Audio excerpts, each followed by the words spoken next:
If we're learning something new, or if we're teaching a group of students something new, one of the things that we want to be able to do is collect information about how we're learning, what we're learning, how well we're progressing through different lessons, and how well we're doing at understanding the concepts or developing the skills. And we can take that a step further in something that I call surveillance education. Welcome to the Learning Mindset Podcast. My name is Frank, and today we're going to talk about data collection in the educational process and where some of the pitfalls might be, where some of the benefits might be, and what exactly is surveillance education. So the term surveillance education came to me when I was thinking about the idea of surveillance capitalism. Now, full disclosure, I teach business intelligence and data analytics. That's my main job. So I'm kind of immersed in the world of data and how we can use data for decision making. Now, one of the things that I think is really important when I'm teaching this material is to sort of let students know about the ethics behind data collection, making sure that our data collection is done in an ethical manner, transparent manner, and a way that doesn't invade the privacy of those people that we're collecting data from. And this has gotten a lot of press, of course, especially the idea of surveillance capitalism, where everything we're doing is being tracked. You know, if we go onto a Facebook post, if we go onto an Instagram reel, if we watch a TikTok video, a YouTube short, what we're watching, what we're doing is putting us into a bucket called an audience. And the idea is that that bucket will then be sold by data brokers to attract advertisers that want to sell products to that particular audience. So if you're interested in sports cars, you're going to go on to TikTok, you watch a TikTok video on a sports car, you like it, it's going to feed you another sports car video. It's going to soon determine what your likes are in terms of videos to watch, and you're going to be fed more and more of the information that you're interested in. For many people, that's a great thing. You like sports cars, you're watching TikToks on sports cars. What's happening in the background is you're actually being put into an audience bucket of people that like sports cars. Maybe every so often they find that people who like sports cars also happen to like, exotic locations like Monaco or different types of racing. So as it develops an understanding of you as an audience, it's going to then advertise or sell your information to data brokers that will then be able to advertise keychains, sports car models, whatever the case may be. I'm not necessarily a sports car person myself, so I don't know what sports car people are being marketed, but I certainly get a lot of ads for different educational books because that's part of the audience that I'm in as well. And the term surveillance capitalism is often used to capture this because, the idea is that there's a surveillance component occurring while you're doing some other activity. So the idea is, while I'm doing one thing, I'm actually having data captured through some other mechanism. And surveillance itself is actually a loaded term. When you think of surveillance, you might think of a more, covert or nefarious way of doing surveillance where the person that is being surveilled doesn't know. And you could say, well, I don't know that I'm being tracked when I'm on the web. It's kind of common knowledge. And definitely if you read any user agreements that you have before you go onto any website or install software, you'd know. The question is whether you read them or not. And that's a big debate. That's, the right to privacy, how much of my information is permitted to be surveilled. A good example of that might be, a more overt type of surveillance. If I am in a grocery store parking lot and I look and I see cameras in the parking lot, I see lighting in the parking lot, I see a security guard watching me in the parking lot, that might be surveillance that I'm actually comfortable with because I feel safer. I feel like, well, there's somebody watching out for me. There's somebody watching out for what's going on in this environment. That's good surveillance. And if there's surveillance where somebody is following me and collecting information that I would rather keep private, then I would consider that negative surveillance. So the term might be loaded and you might have your own feelings of whether it's a good or a bad thing, but surveillance is simply collecting data while I do something, and then what I do with that data is where the ethics come into play. So when it comes to surveillance, surveillance capitalism, that's where it's the consumer habits, the psychology. We try to hook people onto specific audience profiles. We try to get people watching more of our content. The longer we can keep them on a platform, the more we can understand them as an audience member. That's great. But what about when it comes to learning? What about when it comes to education? Should we be using the same techniques that we're using in a commercial world in an educational setting for learning? If you think about it, if somebody enjoys learning about biology, should we develop them as an audience member for biology learning tools and feed them good information in the next lesson within biology? And in my own master's degree, I did a master's in learning and technology. One of the things that I did the thing that I did for my master's thesis was the idea of building a data-driven, learner-centric dashboard so that learners could go in and they could see what their progression was with their learning objectives, and they could receive the next best suggestion of what they should read or watch or do in order to learn more about the subjects that they were interested in. But of course, in order to provide such a data-driven dashboard, you have to have data. It's pretty hard to have a data-driven dashboard without the data. And there are many benefits to doing this type of thing. A good example might be something like a Khan Academy, which is a website where we can go in order to learn new subjects, to find out more information. Now, there's not a commercialization of that data, but there is a surveillance aspect so that if I'm taking certain courses and I go to write one of the quizzes or do one of the exercises, then the feedback that I get is not just, here's what you should do next. That has to be based upon some sort of data collection in order to make the right recommendation for me. And it could be something as simple as putting a surveillance timer.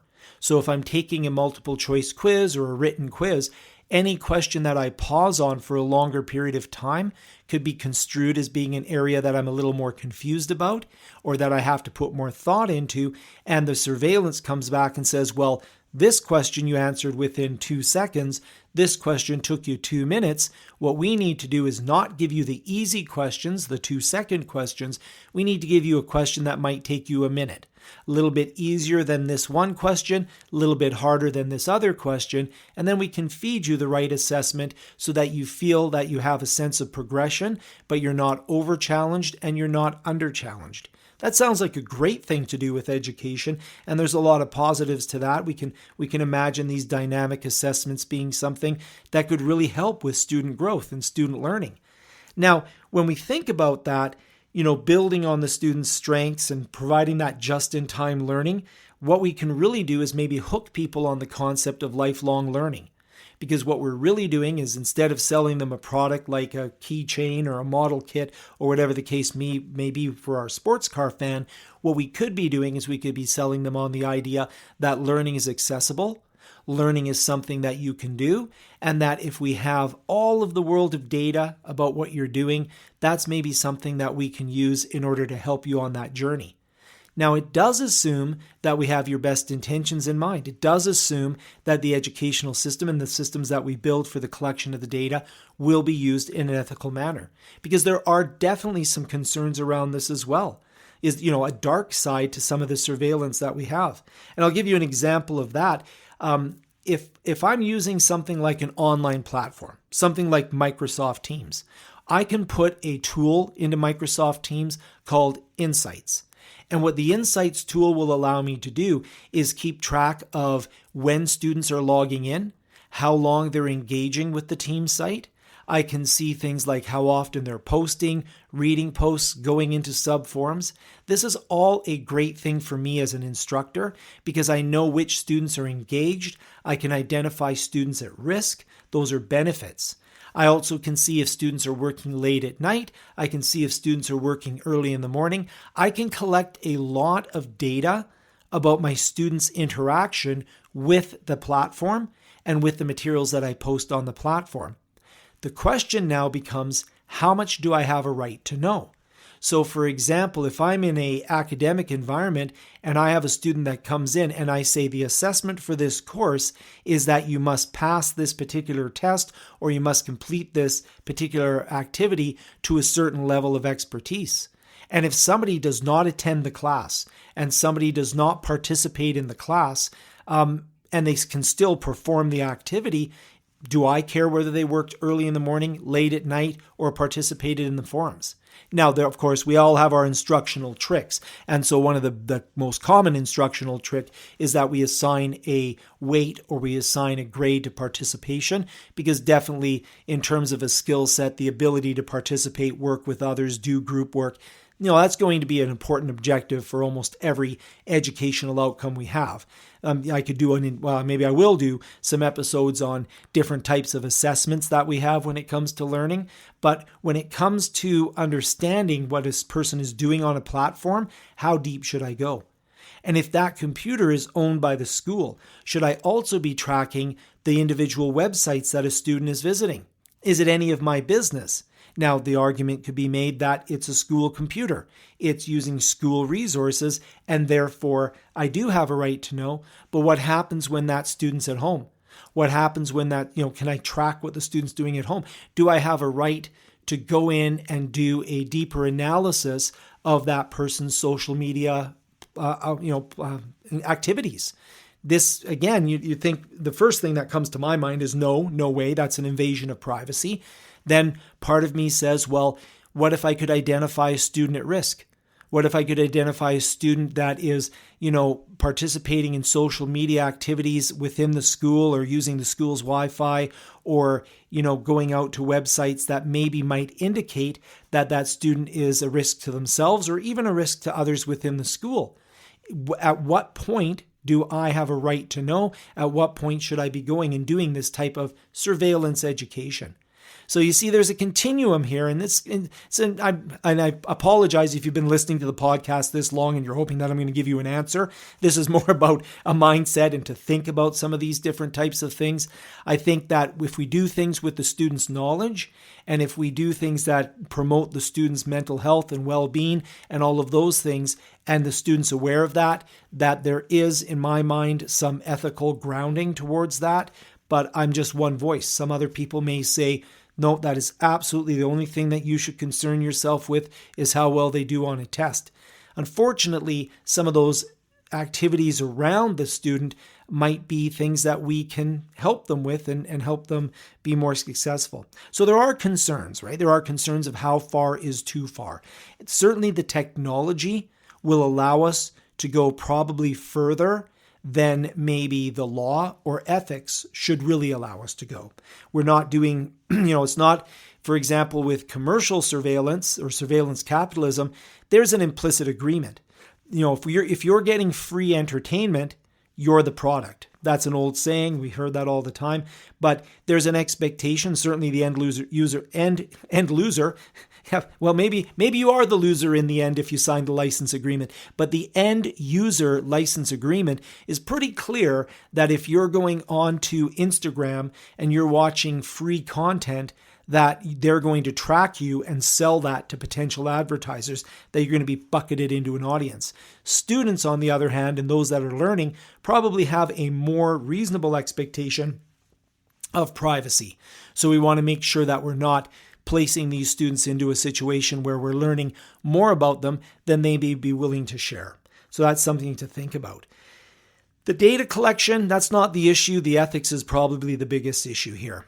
So when we talk about this surveillance education, when we talk about the abilities that we have to collect data about our students, I think this is a topic that needs to be discussed more. I think it needs to be thought about by administration, it needs to be thought about by teachers, and it also needs to be thought about by individuals that are going into a learning environment. How much are you comfortable sharing? To what purpose? What decisions will be made with the data that you're sharing? Are you aware of the data that you're sharing? Are you comfortable with that? I'll go back to the Teams example.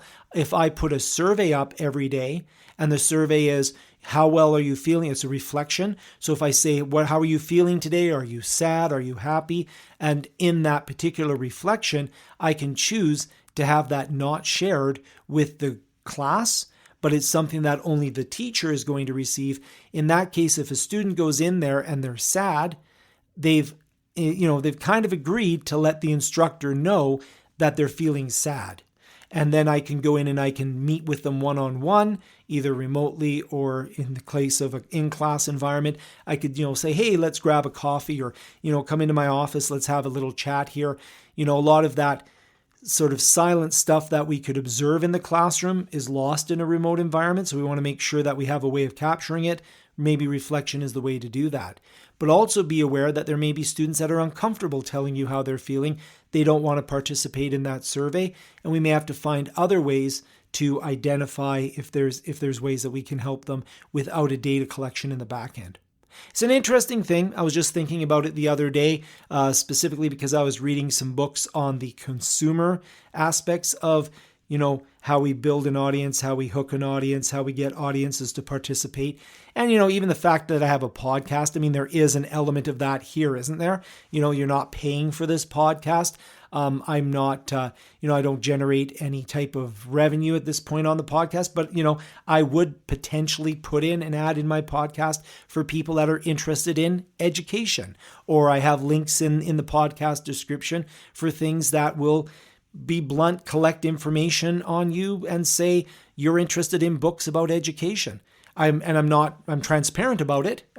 Sometimes it's a kind of an implicit statement. I'm being I'm saying, look, this is something where if you're listening to this podcast, there is a very good chance that whatever platform you're listening to it on knows that you're interested in the learning mindset. And they may give you another podcast on the flipped classroom or any of the different type of educational podcasts that are out there.